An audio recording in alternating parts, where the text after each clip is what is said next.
খবরদার কথা নয়। ৭৮তম সন্তোষ ট্রফি ডি গ্রুপের খেলা শুরু হয়ে গিয়েছে। প্রসঙ্গক্রমে বলি, আজকে এই অনুষ্ঠানের উদ্বোধন করেছেন ত্রিপুরা ফুটবল অ্যাসোসিয়েশনের সভাপতি শ্রী প্রণব সরকার মহোদয়। পতাকা উত্তোলন করেছেন, সাথে সচিব অমিত চৌধুরীও ছিলেন। আমরা ইতিমধ্যেই উমাকান্ত মাঠে, উমাকান্ত মিনি স্টেডিয়ামে অমিত চৌধুরী মহোদয়, যিনি ত্রিপুরা ফুটবল অ্যাসোসিয়েশন সচিব, তাকে পেয়ে গিয়েছি। সম্প্রতি তিনি অল ইন্ডিয়া ফুটবল ফেডারেশনের সভা করে এসেছেন। অমিতদার কাছে সরাসরি চলে যাই। এই সভাতে কি হলো, এই আপনি যে গেলেন? না, সভা মূলত যেটা হয়েছে রাজ্যের পরিকাঠামো নিয়ে,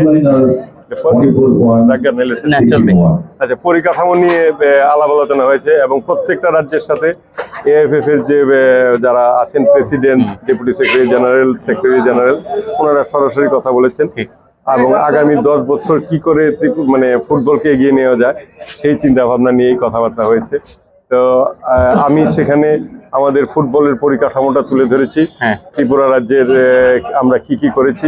আমরা যেটা বলেছি যে রাজ্যের যে ইয়ে আছে, আমরা রাজ্য সরকার 6টা এস্ট্রো টার্ফ আমাদের করে দিয়েছেন। আমাদের একটা গ্রাউন্ডে আমরা উমাকান্ত মিনি স্টেডিয়াম যেটা সেটাতে আমরা গ্রাউন্ড করেছি, ফ্লাড লাইটের ব্যবস্থা করেছি এবং ড্রেসিং রুম করে দিয়েছি ন্যাশনাল টুর্নামেন্ট যাতে হয়, এবং সেই প্রেস বক্স হয়েছে এবং সেই ব্যাপারে ওনাকে বলেছি এবং ওনারাও আমাদের এতে সারা দিয়ে এবার 2টো ন্যাশনাল টুর্নামেন্ট আমাদের দিয়েছে, সিনিয়র ওমেন্স এবং সন্তোষ ট্রফি একটা গ্রুপ ডি ম্যাচ। আচ্ছা, মূলত আগামী 10 বছরের জন্য যাতে ইয়ে হয় এবং ওনারা আমাদেরকে যে সাজেশনটা দিয়েছেন যে গ্রাসরুটের উপরে জোর দিতে বলেছেন যে আগামী 10 বছরের জন্য এমনভাবে প্লেয়ার তৈরি করুন সোদের গ্রাসরুট করলে পরে প্লেয়ার উঠে আসবে, প্লেয়ারকে করার দরকার। আমরা সেইভাবেই এগিয়ে আসছি। আমরা দেখছি আগামীতে আমাদের ফুটবল অ্যাসোসিয়েশনের সাথে কথা বলবো। আমরা গ্রাসরুটের দিকে চেষ্টা করছিলাম, কিন্তু এখন পর্যন্ত সেইভাবে আমরা ফলো করতে পারিনি। আমরা চেষ্টা করছি আগামী সেশন থেকে গ্রাসরুটে অন্তত 2টো লিগ, আন্ডার 11 এবং আন্ডার 8 আমরা চালু করতে পারি কিনা। যদি করতে পারি তাহলে সুবিধা হয়ে যাবে, আগামী দিনে আমাদের সুবিধা হবে। এই মুহূর্তে এই গ্রুপ ডির তো খেলা শুরু হয়ে গেল। আপনি তো সমস্ত পরিকাঠামো সব দেখিয়েছেন ম্যাচ কমিশনার প্রত্যেককে। এই মুহূর্তে এই প্রতিযোগিতা সাংগঠনিকভাবে কতটুকু কাজ করতে পারলেন, আর বাকি কিছু আছে কিনা, বা ম্যাচ কমিশনাররা কি বললেন, আপনার এই স্যাটিসফ্যাকশন আছে কিনা? এই মাঠে ন্যাশনাল টুর্নামেন্টের করার জন্য যা দরকার আমরা সিনিয়র ওমেন্সের সময় তা করতে পারিনি। আমাদেরকে যা ইনস্ট্রাকশন দিয়েছিল আমরা চেষ্টা করেছিলাম। তো বিফোর সন্তোষ ট্রফি আমরা ম্যাচ কমিশনারের জন্য রুম এবং ম্যাচ কমিশনারের জন্য যে অ্যাটাচ থাকে ওয়াশরুম, রেফারিদের জন্য রুম এবং ওয়াশরুম, সেটা করে দিয়েছি। আলাদা সমস্ত কিছু ব্যবস্থা করে দিয়েছি। তো একটা জিনিসের আমাদের এখনো ঘাটতি আছে, একটা মেডিকেল রুম করার দরকার। এই মেডিকেল রুমটা করে নিতে হবে। আর একটা জিনিস যেটা বলেছেন উনি, ম্যাচ কমিশনার এসে উনি ইন্টারন্যাশনাল ম্যাচ কমিশনার, আমরা ওনাকে এই জন্য এনেছি, আমাদের কি কি ড্রব্যাকস আছে এগুলি বলে দিলে আমাদের সুবিধা হবে।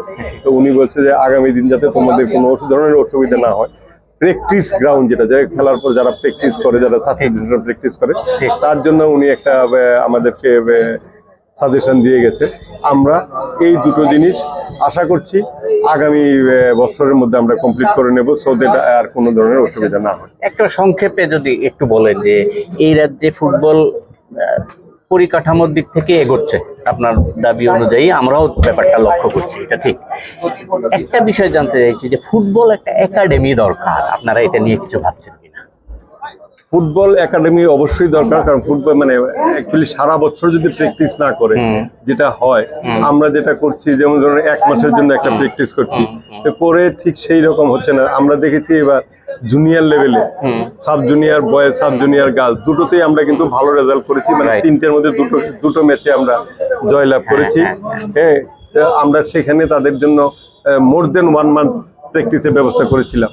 তো আমরা দেখেছি সেটা করতে পারলে আমাদের যারা কোচ আছে তারা যে একদম মানে সমর্থ, এই জিনিসটা আমার মনে হচ্ছে ওদেরকে যদি একটু বেশি সময় দেওয়া যায় তাহলে ওনারা করতে পারবেন।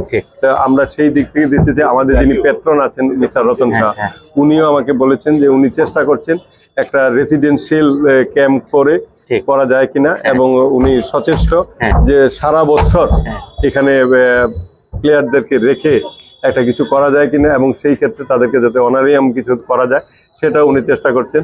তো উনি আসলে পরে ওনার সাথে কথা বলে আমরা একাডেমি যদি ইমিডিয়েটলি করতে না পারি, আমরা একটা ইয়ার মানে থ্রু আউট দ্য ইয়ার আমরা একটা রেসিডেন্সিয়াল ক্যাম্প করে প্লেয়ারদের রেখে যে করা যায় সেই চেষ্টা আমরা করছি। অসংখ্য ধন্যবাদ আপনাকে আমাদের সময় দেওয়ার জন্য। আমরা চলে যাব খেলার বিষয়ে। সেটা হচ্ছে যে এই মুহূর্তে মধ্যান্তর অর্থাৎ চলছে, তারপরেই খেলা শুরু হবে, তারপরে আপনাদের সমস্ত রেজাল্টটা জানাবো। আমার তো 1-1 গোলে অমীমাংসিত আছে, যে 1-1 গোলে অমীমাংসিত আছে। পরবর্তী রেজাল্টটা আবার জানাবো।